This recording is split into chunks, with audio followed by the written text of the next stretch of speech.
Whoa, whoa. Can y'all hear me? Yep. Good? Okay, great. Thanks for sticking around for so long. It's the end of the day. I'm going to try and blow through this, but still, get it out there. Okay, so yeah, like Anil said, my talk's about improving the oCaml web stack. So my motivation for this is that I started a company about a year and a half ago called Inhabited Type. What it does is not important to the presentation, but essentially a technical goal of the company was to write all backend services in oCaml. That includes things that might be, not user-facing services, as well as, the web application itself. In the past, I've written production web services in PHP, Python, Ruby, using sort of web frameworks that a lot of people have heard about. And I wanted to get productive as soon as possible, minimize new learnings, and leverage all the knowledge and experiences that I had with these other systems. And so in order to do that, the thing that was most sort of recognizable to me in the oCaml ecosystem was Cohttp as a server library to build upon.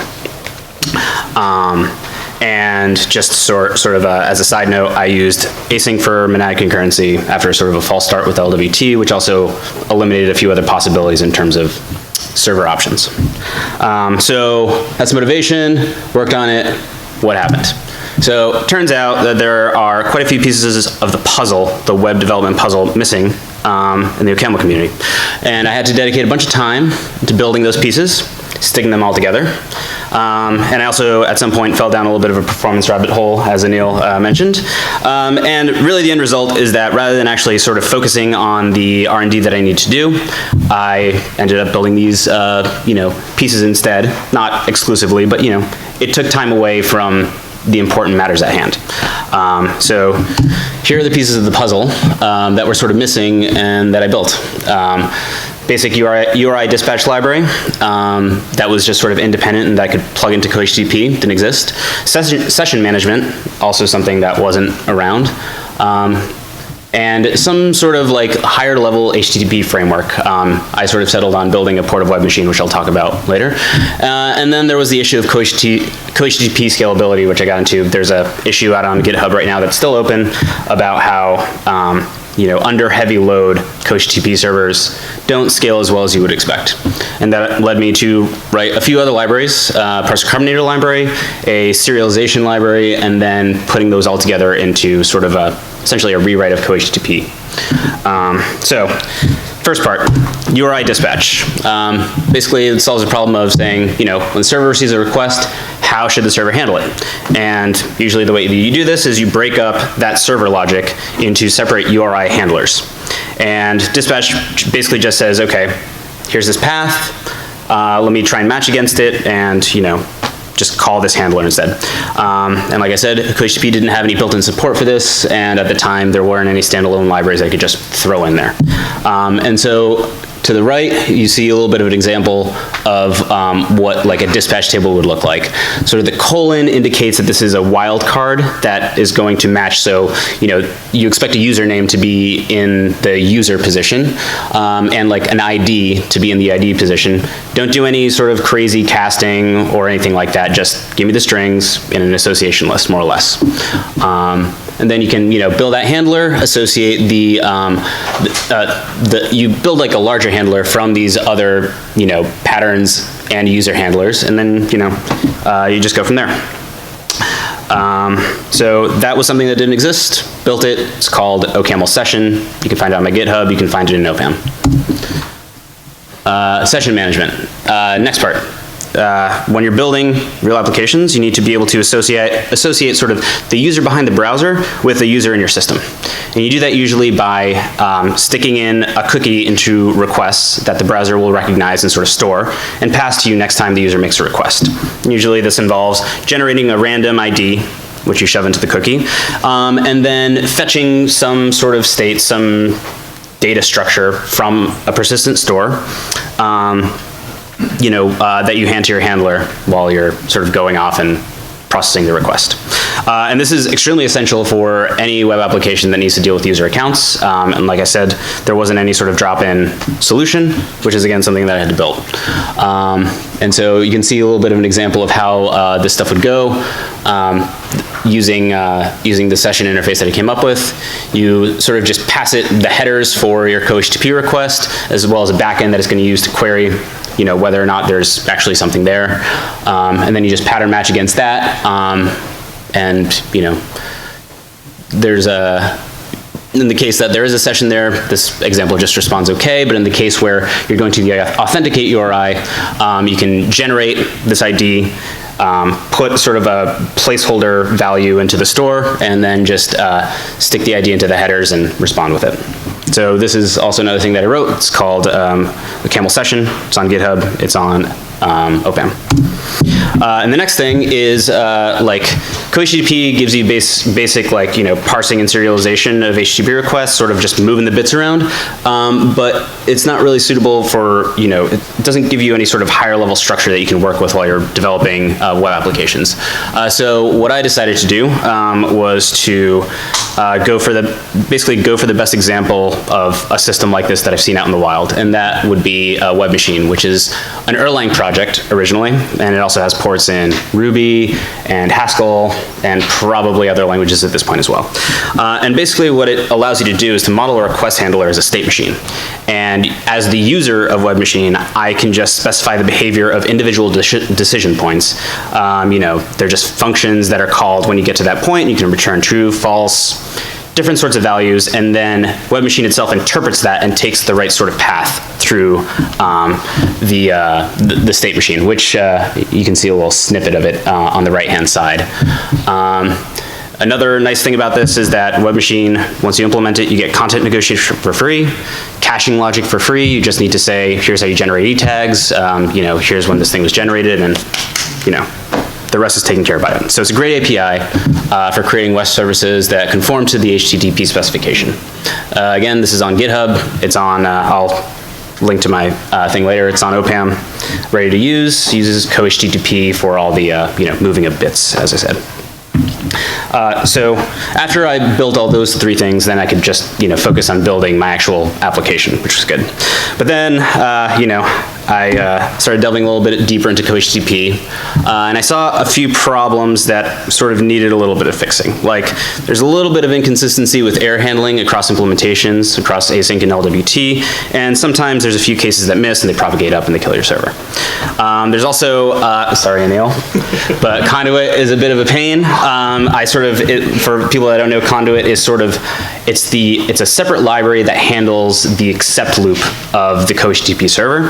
That has a few extra features, like you can configure it to use SSL or whatnot, which is totally necessary when you're writing client-side code and you want to hit APIs that might be using HTTPS, but it's a little bit, in my view, unnecessary for server-side applications, especially ones that you're going to deploy in the traditional way. The SSL termination is typically done with a proxy. So that just sort of gets in the way a little, and it also hides some performance knobs, at least in the async implementation, that did affect performance. And if Conduit weren't there, then it'd be much easier to sort of tweak those knobs, as I said.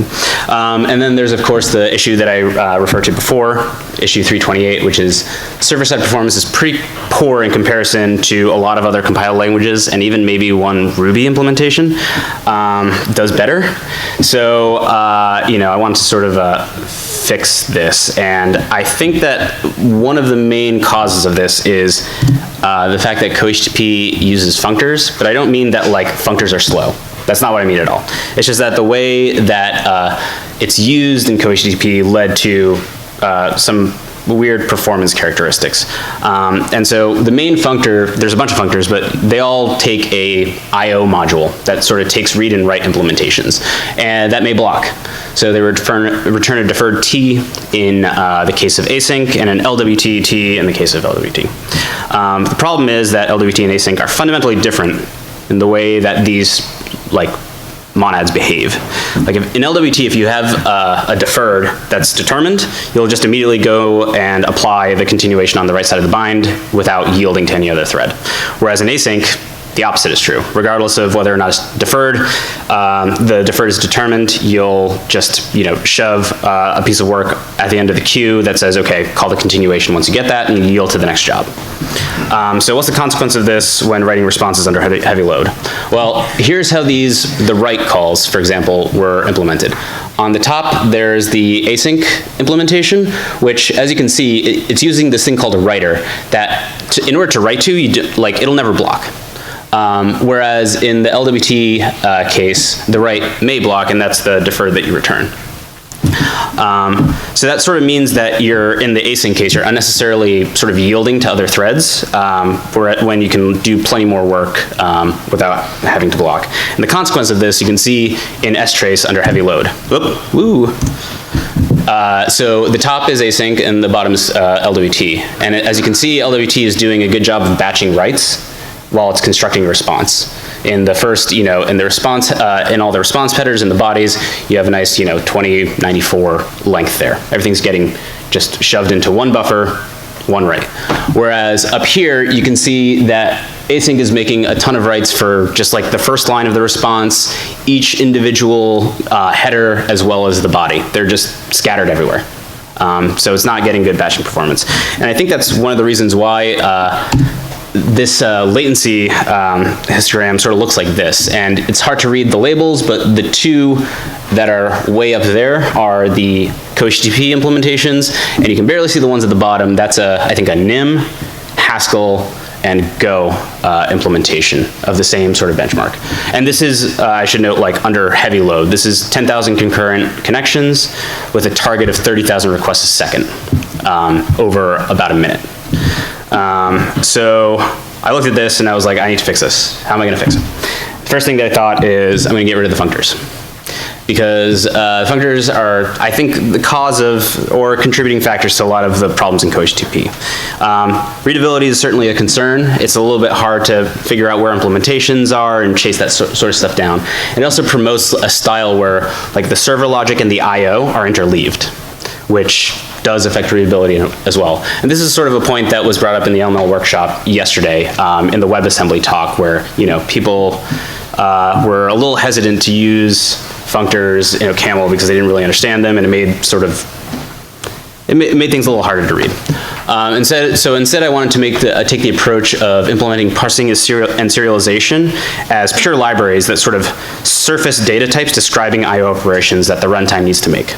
And so this is sort of like doing algebraic effects without actually having algebraic effects. You have to sort of make them explicit rather than just being this sort of like exception-like thing that you can catch and respond to. But it's possible, and it eliminates the needs for functors. So one of the libraries that I wrote was Angstrom, which is a parser combinator library based on Haskell's autoparsec by Brian O'Sullivan. So basically what this allows you to do, there's an example on the right, that's the request parser just for the first line in the headers. You pass a buffer to the parser and it can return success, failure, or a continuation that says you need to provide me more input, I can't finish this parse. And so once you get that, if you get that continuation that says I need more input, then you can go and say, okay, I need to read from this file descriptor or what have you. And it supports incremental input, so you can make progress even though you might not have your full input already. And the parsers are not tied to any particular monadic concurrency library. You can even just use straight Unix calls as well that are blocking. As you can see, yeah, that doesn't make any reference to any reads or writes. It's just saying this is how I need to parse stuff. So that was the first part. And the second part is this other library called Faraday, which is sort of the other side of it. It's a serialization library that buffers small writes and batches larger buffers, which I can explain a little bit more later, but to get through it, not necessary. It's sort of based on Jane Street's writer module, except it puts scheduling decisions in the hands of the user. So rather than actually trying to make write calls, what it does is it surfaces a write v operation to the user that just has a bunch of buffers and says, okay, these things need to get written. And then just report to me like how many you actually, how many bytes you actually did write. Or if there's nothing ready to be written, it just says yield, and then you have to just wait for whatever's generating output to generate more output. And so these two things sort of combined, I put into this sort of experimental library server implementation called HTTP AF, Angstrom Faraday, but it also stands for something else. It's a rewrite of Cohttp using them. And the main package just consists of pure code. It doesn't do any I/O. It just says, here's the parser, here's how you serialize these things, and then has different sub-packages essentially for async runtime implementations and LWT runtime implementations. Conduit's nowhere in sight, which is nice. And it's unreleased at the moment, but it's on its way. But here are basically the results. The top, the blue line was the original, and this is with async, by the way. The blue line is the original co-HTTP performance. The red one is essentially the server with basic configuration options. And so, as you can see, like I don't know where that is. It's probably like, yeah, around 95%, it's basically flat. It's right on the x-axis. But then it starts to sort of curve up. And the reason why that's curving up is because essentially once the server is under heavy enough load, it can't accept requests fast enough. So these are essentially requests that are remaining, that have been accepted by the kernel, but remain there and never get surfaced to the application.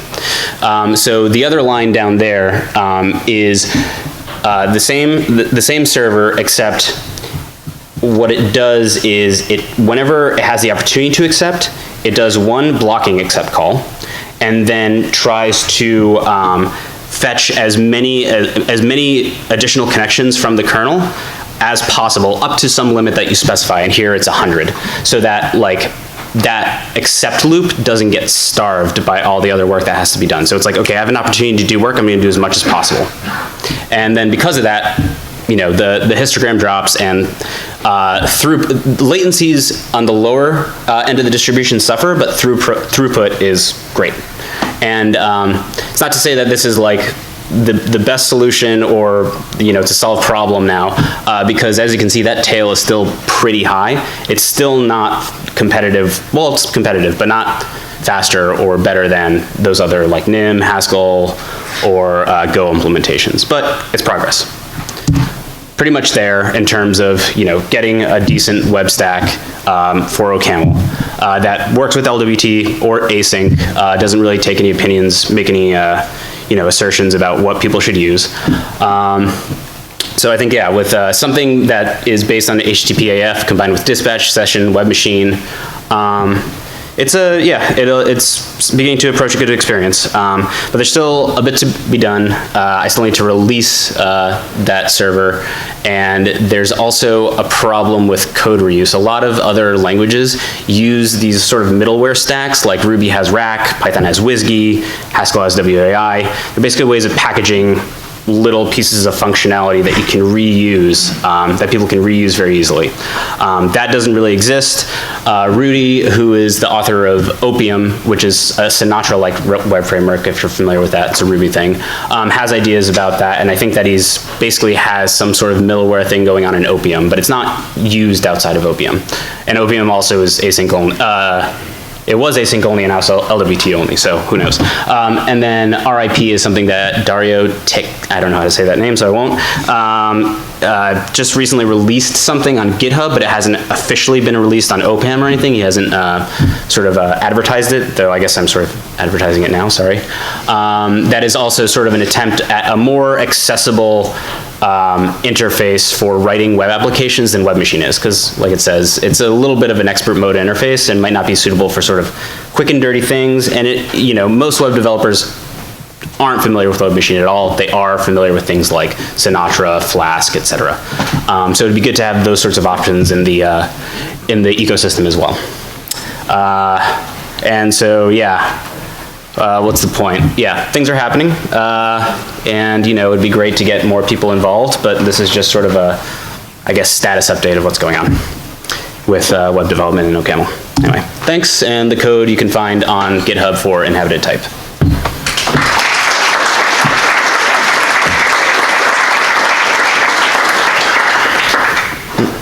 Gary? So your solution to the Functor issue is essentially 3 monads. I guess so. Sure. Yeah. Yeah.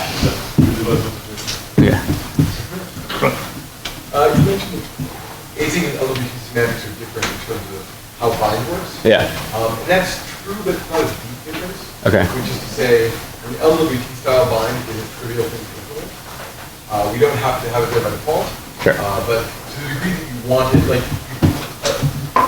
one could have gone ahead and just implemented the LWT-like bind and plugged that into the functor, sure. and everything would have worked.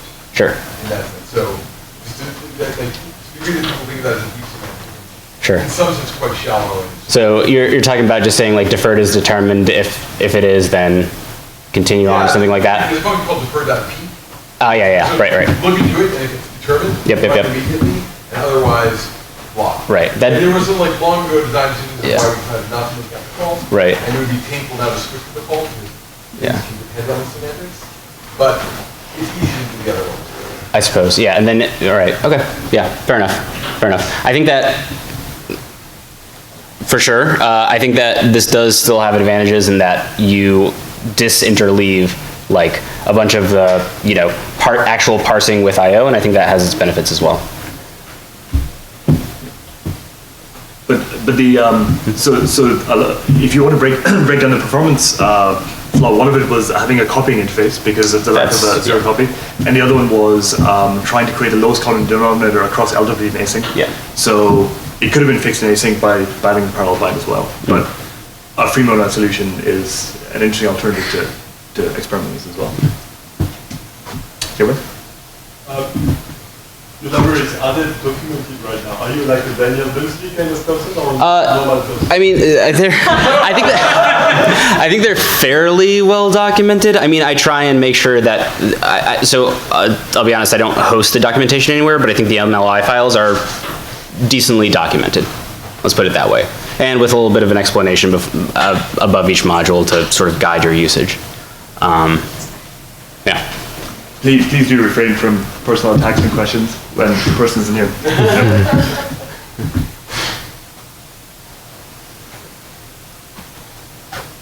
Okay, thanks. Great, thanks very much.